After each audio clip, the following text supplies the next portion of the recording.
What's up, everybody? Nicky Geis here with you once again. Hope you're having an incredible day so far.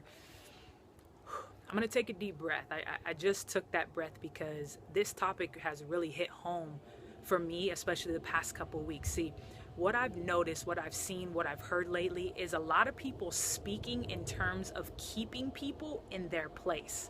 You have presidential candidates, you have people in law enforcement, you have people in every walk of life speaking about making sure that they stay out and we stay in. I see people posting on social media about making sure that you stay with your own kind, date your own kind. Don't step out of, who you are. Do you know how dangerous that is? I mean, think about what you're saying here. How far back in our history would you like to go? You want to go back to segregation? How about that? Why don't we just go back to everyone having their own bathrooms only if they look like each other, only if they're the same race or ethnicity? How about your own drinking fountains? How about schools? You want to take it back there? Because that's exactly what you're saying. And listen, I don't know what your experience is. Maybe you've had some bad experiences with other races or ethnicities or people of different religions or people of different sexual orientation. I don't know what your story is, so I don't want to downplay your story. Whatever your story is that has led you to this thought process, I just am asking you to think about what you're saying and what that means for our world. Because I just worked with over 100 students over the past 2.5 weeks, probably more than that, probably a couple hundred, on this same topic. And I am scared for the world that we're promoting. And it's offensive to me. I'm gonna be honest with you, because if you believe that if you're white, you're only supposed to date white or only white people should stay together, then I wouldn't exist on this planet. And I am who I am because of all of the things that make me up.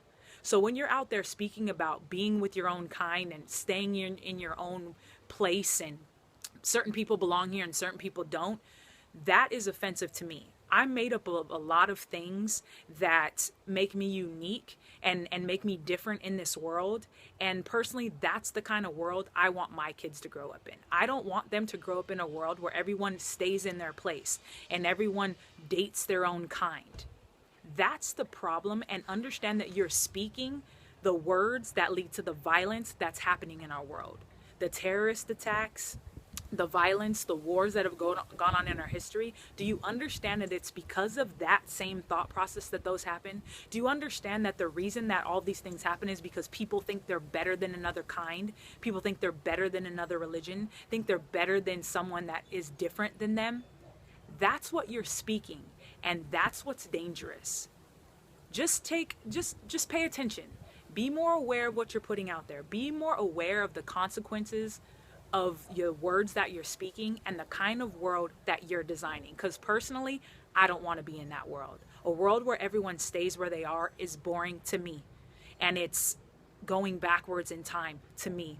And it's a world that is homogenous, and it's a world that isn't fun and colorful and diverse and multicultural. And that's not the kind of world that I want to promote to my kids or to the students out there. So pay attention to that, be aware of it, and know the repercussions of that thought process and how and where it's led us in the past. If you think this video can add value to anyone, if you think there's anyone out there that needs to see this, please like it and share it with as many people as you possibly can. Just always remember that you're unique and special, and you're amazing because you're unique and special. Never forget that, and I'll see you next time.